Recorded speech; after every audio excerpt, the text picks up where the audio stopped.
Hey there, Danielle Matthews here. I am coming to you live from Florida.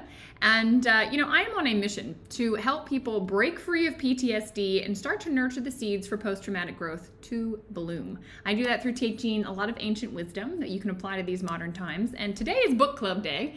So we have been reading a lot of Wayne Dyer's work, and he shares a lot of ancient wisdom in his work. And as you guys are jumping on, those of you on book club, say hi. Let me know that you're here because I know it takes a minute for it to show you guys that I'm live. But for those of you that haven't caught this before, you can jump in any week. These chapters are certainly standalone. They're always profound. Last week was all about relationships and having healthy relationships with our relatives, which was enlightening for all of us. Hey Lou, good to see you. So this week we were on chapter 10, and chapter 10 was titled, let me see, It is my intention to feel successful and attract abundance into my life. Hey Leah, good to see you. And from Tennessee. All right, I just see Stephanie joined. Hey there. Peg has joined. Hey Peg. So I think let's dive in. I know we usually have a half hour for this, and I swear these conversations could last all day. They're so good. So with this, he started out with an axiom, and how many of you, have heard Wayne Dyer say this? You've heard people repeat this. He says, change the way you look at things, and the things you look at change. How many times have you applied this in your own life? Hey Christy, good to see you. I know, I love these conversations too, Leah. They're the best start to the week also. It's good that we do this on Monday. So when you think at that, I had never actually considered what he went into next in this, where he says, look, change the way you look at things and the things you look at change. To me, that's always been perspective. You shift your perspective. But the way he explained it, was this unique for anyone? Because I read this and I was like, wait, what? So he said, think about it from the world of quantum physics. And I don't know if any of you have watched What the Bleep do we know, or whatever, down the rabbit hole stuff. But they talk about this, that when you observe a particle, just the fact of your observation changes it. Hey Marie, good to see you. And yeah, so Peg says changing perspective changes everything. Yes, but the way that he described this, I'm like, this is not perspective changing. He's literally meaning that when you change, you will change the way things are by looking at it. Because when we look at a particle, we can actually change what that particle is doing because of our observation. And so he says, on the next page, he says, as is the microcosm, so is the macrocosm. So if something is true on this level of quantum physics, if something is true when we're looking at particles, then Lou says the butterfly effect. Yeah, Leah says there's a physical change. Yeah, what he was saying, I literally never read that axiom and thought about it in this way, of saying no, you're literal, by looking at your environment, you have the power to change it. Yeah, Peg says attention alters things. Guys, we're so powerful. I went back and forth between the first two pages 6 times. I was like, wait, what is he trying to say? Wait, what is he trying to say? Because I've read that statement, change the way you look at things and the things you look at change. If you change how you're perceiving, you're going to literally change what's in front of you, in the same way that we can change a particle by observing it. Candy says, grateful to be back with you all. I've missed these discussions. We're glad you're back too. I've got them recorded. I'm going to start posting them on YouTube also, because I think it'll be easier to find. So just note to everybody, there'll be a playlist up there on my YouTube channel, so we can go back and listen. Or if you're like, I need a reminder about that chapter, let's listen to that conversation again. It'll be on my YouTube channel, which is just my name, Danielle Matthews channel. So with that, he asked these questions. So I'm going to ask you, can you change the way you look at things? Put a 1 in the comments. Are you capable of changing the way you look at things? Is that something that you are capable of? I should be seeing a lot more 1s than I'm seeing. Maybe there's a delay. So, yes, thank you, Leah. Yes, we 100% are capable of changing the way we look at things. Next question. Can you see potential for prosperity where you've always seen scarcity? And this is an interesting one. So I'll read it again.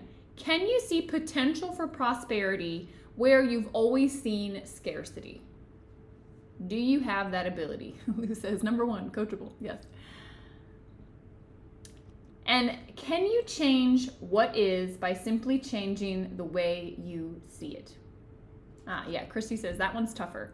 It is, because I think there's a lot of scarcity that has been built into us. I think some of it is intentional. I think some of it is just the result, honestly, of the fact that fear sells, and in the media and things online, like stuff that grabs our attention, is more scarcity mindset stuff, because it plays on our ego, which is in a state of fear a lot of time because it's trying to keep us safe, and it plays on that. And so this question of, well, can you switch? Can you see prosperity where before you all you saw was scarcity? It's important to realize, stop giving yourself the data that is pointing to scarcity and start giving yourself the data that's pointing to prosperity.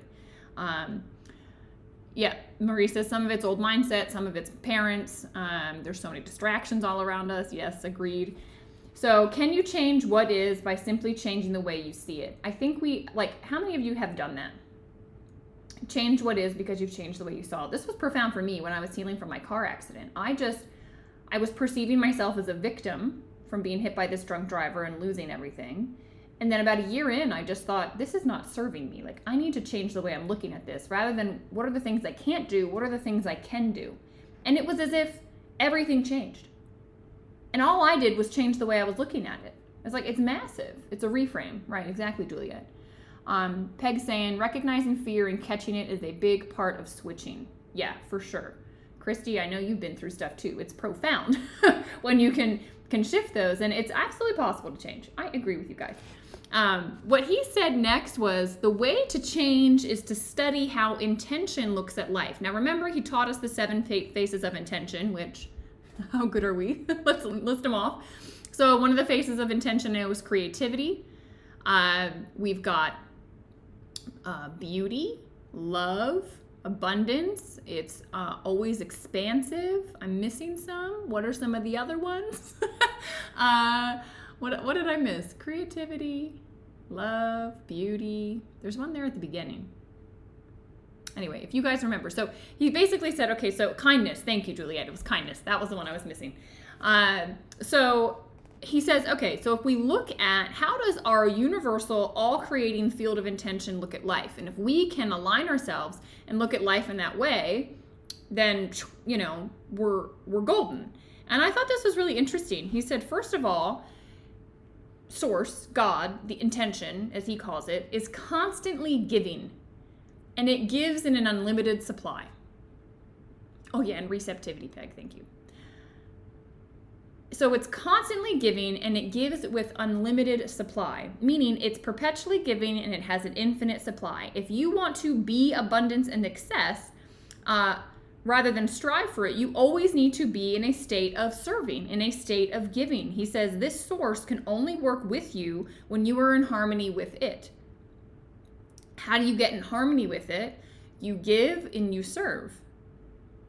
Unconditionally, knowing that you're pulling from the infinite supply, so there will never be a stop to it. That's been hard for me because I'm sharing my examples, and I'd love to hear yours in the chat, but this infinite supply thing, unlimited supply, that gets me. That's when my car accident happened and I couldn't work.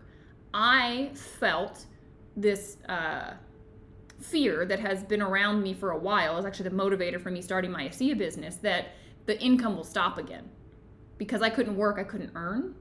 And that has driven me in so many ways because I felt an insecurity. Wait, it did stop, it could stop. And so this concept of hey, actually there's an infinite supply.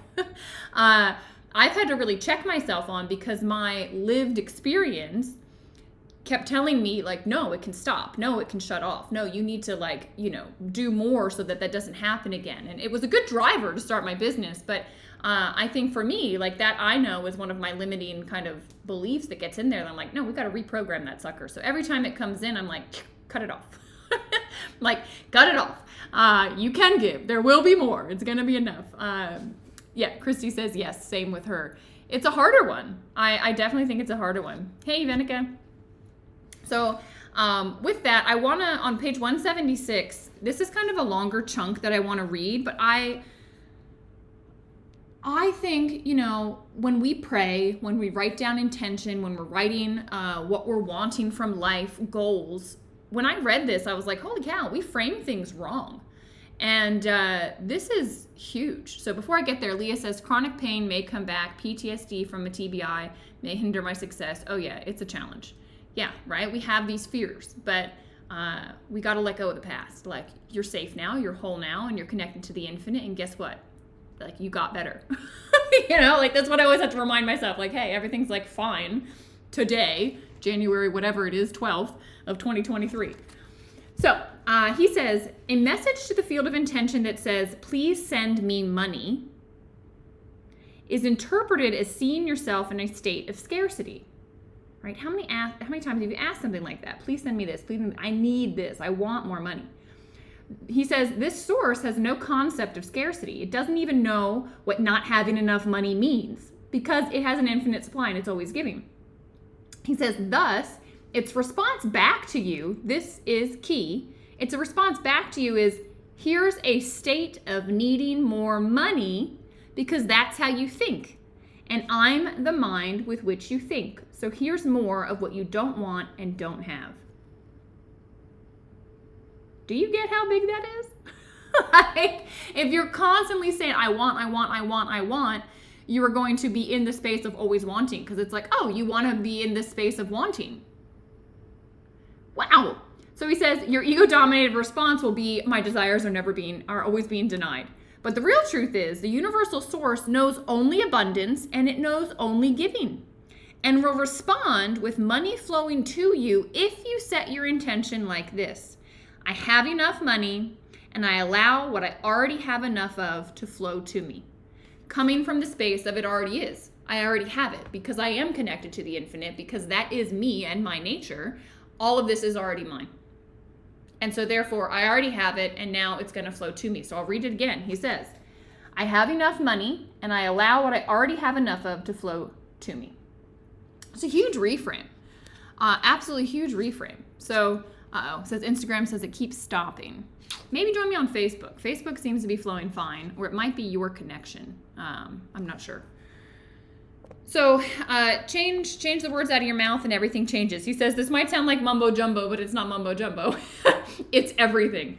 So any comments on that? I mean, I don't know. Think about how you write, if you write down statements of what you're wanting or what you're desiring, what that looks like for you. And are you coming from a wanting space or already from the space of having it, right? Beginning with the end in mind. It's huge. Hopefully this hasn't stopped. You all are still there? Yes. Okay. It seems to be up now. Okay, good. Okay, wonderful. All right. The next thing he talked about, and I thought, wow, this is true, and I've never considered this. If the infinite source is always giving and it has an infinite supply, yes, exactly, Lou. See yourself successful first. He says, if it's always giving forth in an endless stream of abundance, somehow there must be resistance to allowing it to come into your life if you're experiencing any shortages or scarcity in any way. Isn't that interesting? Like, well, if that is the truth, if that is the nature of things, if that is the nature of intention of our source, that it's infinite and it's always giving and there's just no end to its giving, how come we're not on the receiving end of that? Like, where's the breakdown? Okay, because he says, like, if that's truth, then there has to be some resistance, and the resistance is within us. So he says, when the frequency with which you're vibrating is in contradiction with the frequency of the universal supply, you create a resistance, thereby inhibiting that flow of abundance into your life space.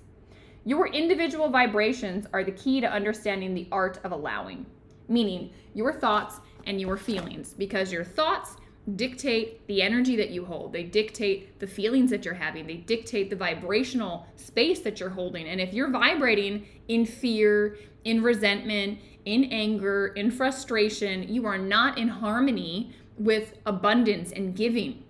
Like, you miss it. You're literally like, everything's right there, and you're down here going, where is it? And this isn't fair. But if you just let go of that, bing, you're up there. Amazing. Peg says, yes, stepping out of the space of lack and limitation. Absolutely.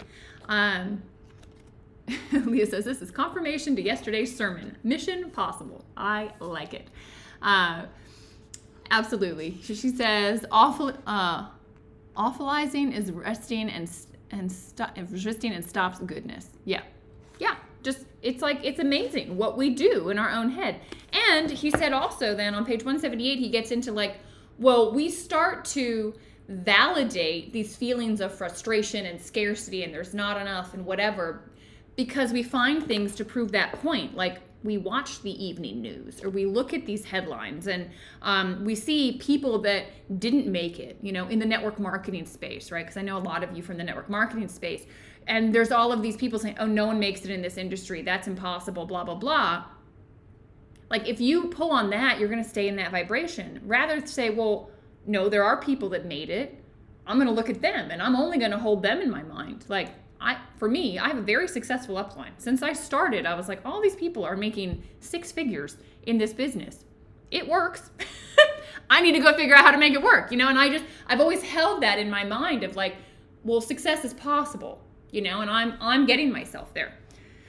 Juliet says, get rid of the concept of shortages because God hasn't got a clue about such things. Yep, I love this quote too. The creative source reacts to your belief in shortages with a fulfillment of your belief. And when you realize this, you're like, oh, I'm getting what I'm wishing. Got it. But it's weird because you have to break your mind of this and you have to go, no, like don't use what's currently in front of you as validation for what is. Think about what is possible and that will be. It's coming from the end, right? It's a change in your mind, but you can do it. I promise you can do it. He also says abundance, detachment, and your feelings. This is page 179. You have to avoid becoming attached to and hoarding what shows up in your life. Because that, my friends, is your ego. The ego starts to love its possessions. It starts to really enjoy the income. It starts to do all of these things with it. And if it goes, the ego will flip out. And the ego might start to hoard. So be careful, he says. While it's crucial for you to have a firm vibrational matchup with the all-creating abundance of intention, it's also just as crucial for you to know that you can't hang on to it and own any of the abundance that will be coming your way. This is because the you that would like to hang on to it and become attached to your success and your wealth is not really you. It's that troublesome ego of yours. So you've got to keep it in check, right? We watch people, right? I really appreciate people that have done well in life and are incredibly humble because they didn't let their ego ride the wave with them and become obsessed with the power, the money, etc. They stayed in their heart, knowing like, wow, this came and let it flow through me and I'm grateful for it and I'm going to also give it. Hoarding was an interesting concept. Yeah, right? I think so, Charlotte. And I've seen it. I had this problem, like just honest. After my accident, I was really nervous to spend any money I was making because I was like, oh my God, there's not going to be enough again. Like I need to just keep it. And it's like, think about like damming a lake, or damming a river, and creating like a lake, like Lake Powell. Water is energy. Money is energy. And if you hoard it, you stagnate it, you don't let it flow, like eventually you've got a problem here because as it flows to you, it should flow through you. And if you have a river, like it's never ending. It's always going to keep flowing. Versus if you think, oh, there's a limited supply, I need to like block it in here and hoard it in here. It's a very different energy. And I had this problem, right? I had to realize like, oh, I'm like stagnating everything because I'm like, scared. But once I like start spending money, start giving, it's amazing. You give, it pops in. You spend some, more comes. It's like when you're in the flow, that's how it is and that's how it's meant to be. Leah says, I don't need any more stagnation. Hey, Satnam. Flow, river, flow. I agree with you, Lou. I agree with you. He says, detach yourself from the things you desire and allow them to flow to you, and just as importantly, flow through you, right? So imagine it like a river. I think that's really important. And anything else on that? I'm just looking. No. All right. The last thing I'm going to just touch on before he gave us like the steps, which I love Wayne Dyer. Every chapter ends with, here's what to now do. This bit about feelings. He says, pay attention to your feelings. Negative emotions tell you that your pulling power from intention is weak. So So just do a check right now. Like, where's your emotional space? If it's negative, then your ability to do this is going to be weak. He says, or even non-existent. But positive emotions tell you that you're connecting to and accessing the power of intention. And you're in a space then that you can more easily manifest. You can more easily draw in what it is that you're wanting. He says, concerning abundance, one of the most effective ways to increase your pulling power, this was maybe my favorite bit from the whole chapter. He says, one of the best ways to increase your pulling power is to take the focus off of the dollars. Like, how many of you, I'm guilty of this. I coach hundreds of people and I'm always like, what's your dollar amount? What do you want to make? What do you want to earn? What are you doing in business? What's our goal? Where's the target? What are we aiming at? How much per month? How much per week? I dollarize it. And he says, no, take your eye off the dollar amount. Guilty, Leah says. Yeah, I'm guilty too. And place it on creating abundant friendship, security, happiness, health, and high energy. So rather than saying, hey, I'm going for $5,000 a month, I'm going for $10,000 a month, I'm going for 100 new friendships, I'm going for being the most high energy person in the room, I am going for having the best health, I am going for constant happiness, I am going for this feeling of security. And that, he says, changes things. And it makes sense, right? Because that's ego versus heart. The ego wants the money so that it can feel these things. But if you come from the space of feeling it, it's way more powerful. And I love this idea, like, just go for abundant friendships, especially in the business of ASEA and in what we do in network marketing. It's like, that's all it is. It's just building relationships. And so if you set the goal of building a lot of relationships and creating friendships, everything else will follow. So that, favorite part of the whole chapter. I was like, oh, I need to maybe adjust what I say to people. Not like, hey, how much money do you want? Hey, how many new friends are you going to make? He says your actions will be in harmony with the phases of intention and you'll be provided with what you are rather than attempting to be provided with what's missing. So just align yourself and feel it already. All right. And then another thing, I think I posted this. He said, I had less of a chance to help others when I was in a low frequency. I learned that I had to get myself into vibratory harmony with Source for many reasons. He's basically saying he realized that, he couldn't eradicate hunger or make a difference in peace in the world or do all these things the world he saw needed if he didn't have abundance. He realized that once he got the abundance, it didn't mean he was taking it away from somebody else. It meant now he was in a position to help more people. And I think that's key. I think some people feel like guilt around earning money, or they think, being rich is evil. No, it just amplifies who you are. It's just like power. We watch politicians, other people, they get into power. Well, you see who somebody really is when they get into a position of power and how they use it. It just amplifies who they are. It's the same thing with money. You see somebody that starts to earn a lot of money, what happens? Well, it just amplifies who they already are.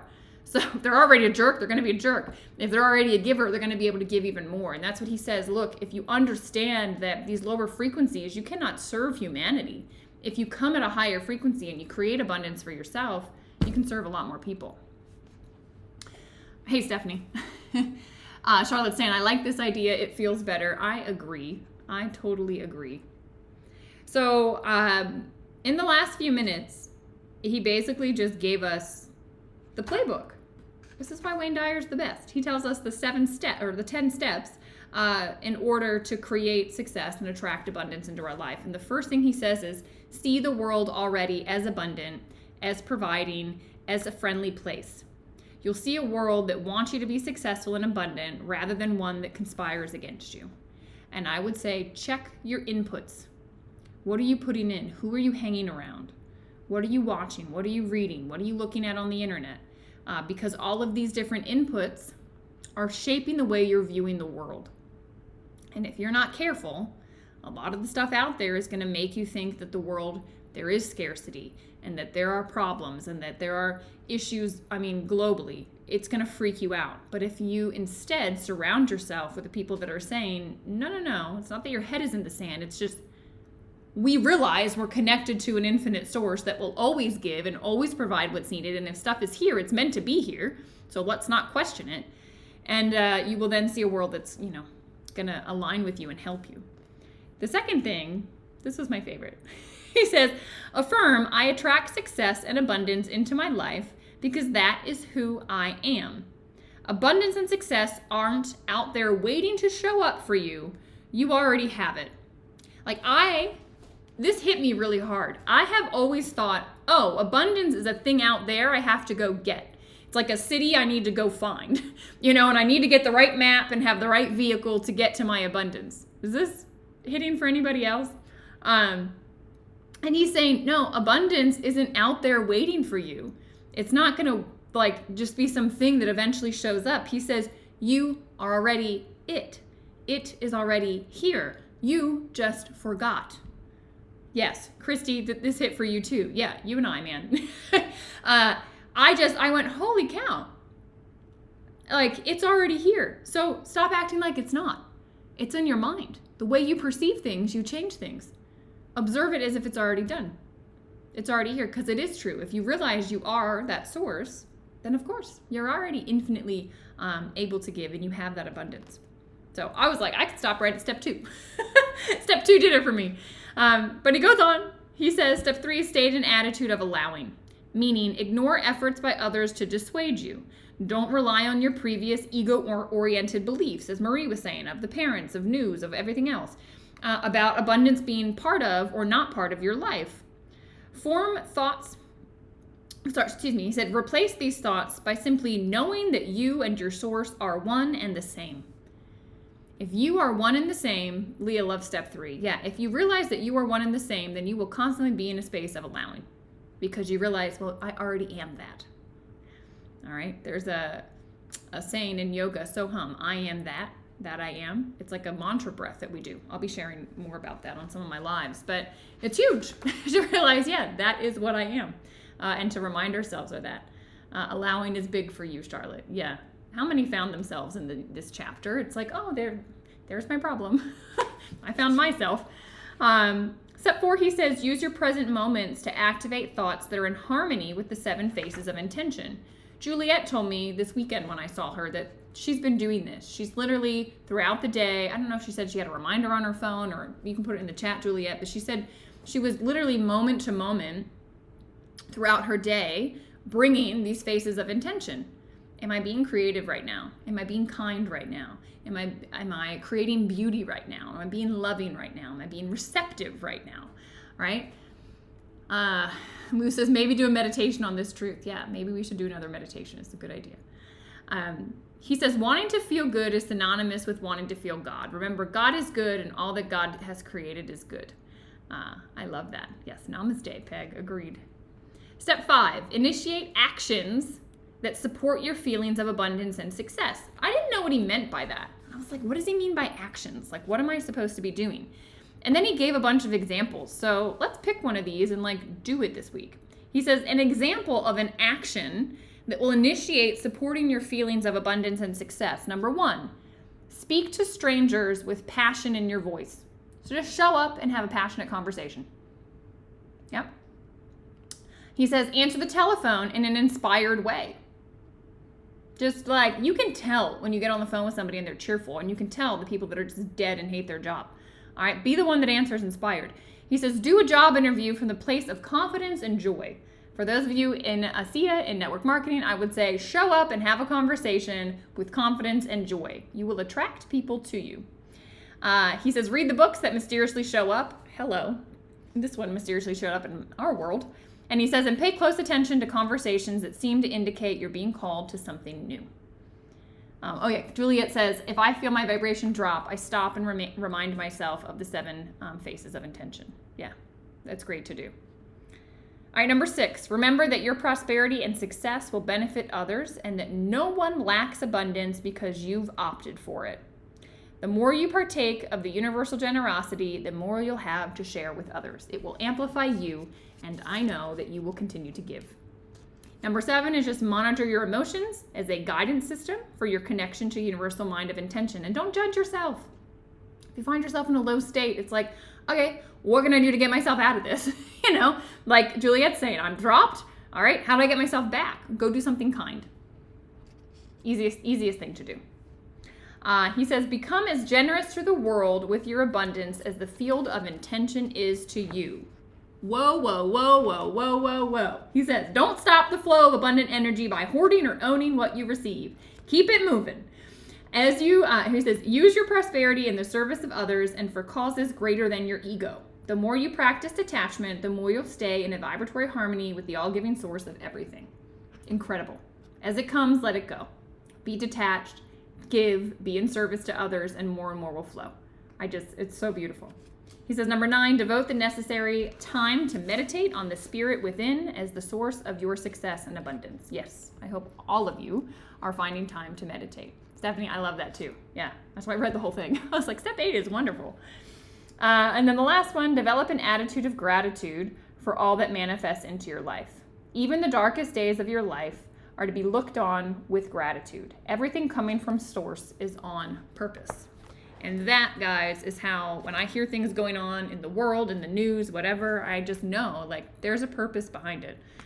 This is why I keep, the yin-yang behind me, because I know there's dark and light. That's what this world is. And we need to not have preference. That gets us into duality. We need to just be with what is, knowing, hey, the dark times flow into the light times. And in the dark times is typically when we go inward, when we work on our strength, ourselves, our roots. And then in the light, we can become more. It shifts and transforms us. So I hope that this chapter hit you as hard as it hit me. They just keep getting better. Juliet says, I practiced japa yesterday. Wayne Dyer has meditation on YouTube. Will you put that in our Telegram chat, Juliet? That would be wonderful if you could grab that meditation and put it there. I would love to see. He's mentioned that japa meditation a couple of times, and I've never done it, so I would like to do it. All right, we are at time. So next up is chapter 11, page 187 to page 200, and it is my intention to live a stress-free, tranquil life. That sounds good. So we will be discussing that next week, and I appreciate you all. This was such a great chapter. I agree. Leah says, since this book club started, life has provided so many opportunities. I loved this chapter. Yes. Yeah, it's been amazing. I know. I've been on like a high also. It's like, I'm grateful for each of you. I think we've created a beautiful energy space here. So Juliet, we will look out for that japa meditation. And I appreciate each of you. Thanks for spending time together and making this a vibrant conversation and discussion. And I will see you guys next week, if not before. All right, lots of love.